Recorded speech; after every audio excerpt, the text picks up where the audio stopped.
Well, hello everybody. Welcome back up into the den. Still got the remnants of the last sort of introduction and discussion on the chalkboard behind me because I remembered to get the chalkboard paint.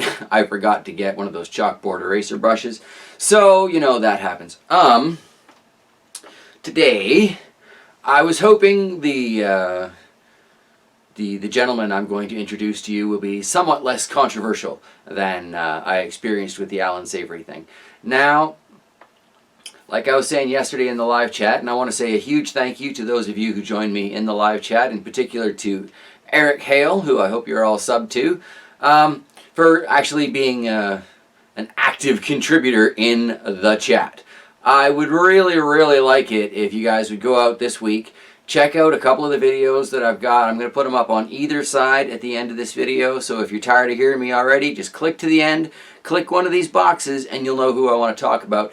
But yesterday, one of the things that came up, which kind of inspired my choice for today, was, well, the aphid wars that I've had down in the basement, right?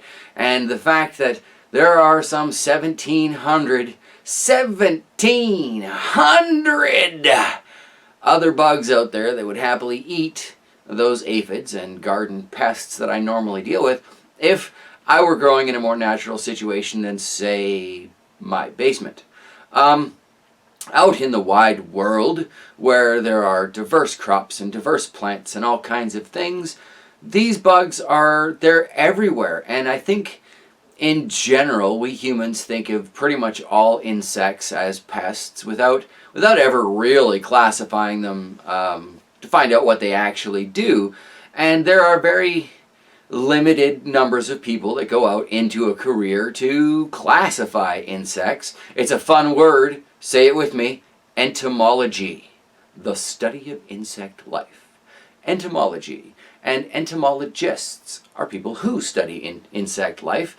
And today I want to introduce you to, well, a fairly active and delightfully child-hearted entomologist.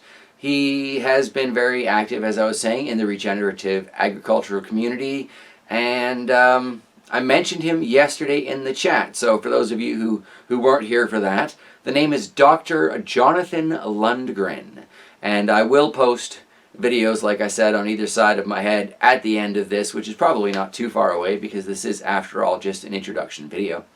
But what I've learned from listening to Dr. Lundgren is really there are a few insects that as a gardener I knew I kind of wanted around, and there are a few insects that as a gardener I knew I really didn't want around, i.e.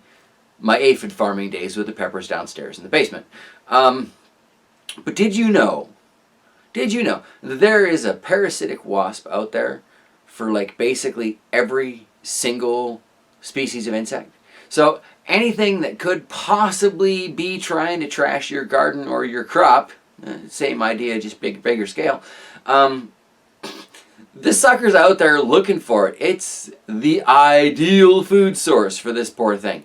So when we as gardeners, farmers, ranchers go out and we spray some sort of blanket pesticide just to get rid of those one or two species that, you know, are driving us batty, like the aphids downstairs, we're doing a lot more damage than just that. It's very rare. In fact, I don't know of a single pesticide that will only affect one species. Pretty much they all will have negative effects on all the insect species that are around, and that is not necessarily a good thing. Like, as farmers, gardeners, ranchers, blah blah blah, we have the option to plant things in such a way that we can increase diversity in our fields, farms, gardens, yards, whatever. And through that increased diversity, we can draw in the various insects that would take care of our pests, so-called, human idea.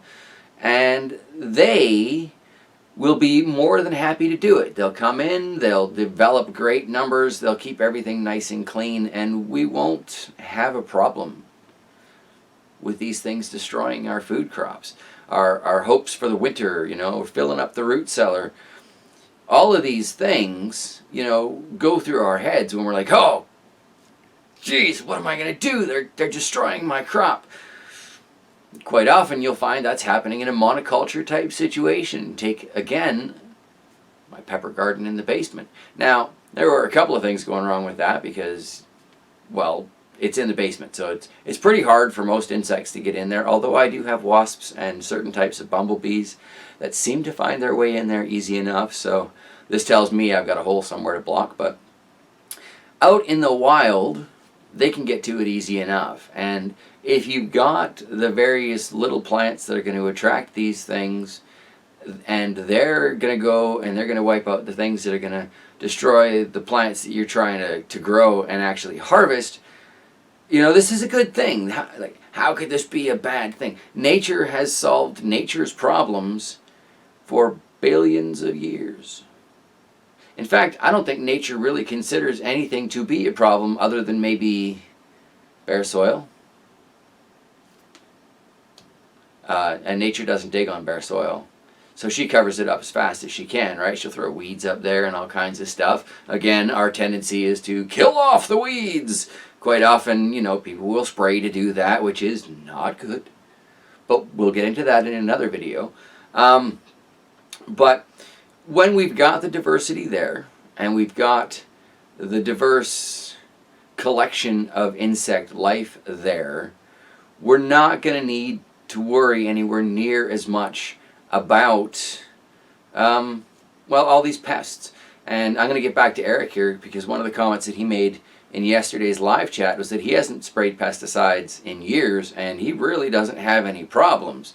So I think that is a perfect example, because as I mentioned yesterday, Eric is a YouTuber that I trust. I do not see him rigging the game to pull any major con on the rest of us. He's just trying to share what he's doing and the results that he's getting. Basically for the greater YouTube community, because I think, like myself, there are a lot of us out here who look at YouTube not necessarily as a place to watch stupid videos of stupid people doing stupid things, but as, I don't know, I almost want to call it the original intention of a community college. We are a community educating ourselves and each other inside the community so that we can have a better, more thriving, more functional community, and everybody wins. Sounds pretty good to me. So, on that note, I am going to leave you to go watch these two videos, this one or this one, take your pick, but please watch at least one of them. And when you come back on Wednesday, and I'm hoping that you do come back on Wednesday, 5:30 local time, 5:30 till 7, when you come back on Wednesday, I'd really like to discuss what you took away from the Jonathan Lundgren lectures that you watched. And I am going to hope that you do watch at least one of these two, because these are the ones that, I've kind of been obsessing over. Because I like to listen to things and read things and watch things until it's pretty much permanently engraved into my brain. And, this is one of the individuals that I have chosen to learn from. So, because I am sharing the body of knowledge that I am developing with you so that you can learn as well, here you go. Enjoy listening to and learning from Dr. Jonathan Lundgren. I hope you have a fantastic week ahead, and yes, I look forward to seeing you on Wednesday in the chat, hopefully asking questions, answering questions, sharing your perspective, but, don't make Eric be the only one chatting, guys. Come on. Pitch in. Ask a question or two. It's not going to kill you. You might actually learn something. All right, much love, closing out from Bear Family Farms, and I will see you here on Wednesday. Go do your homework. Watch these videos.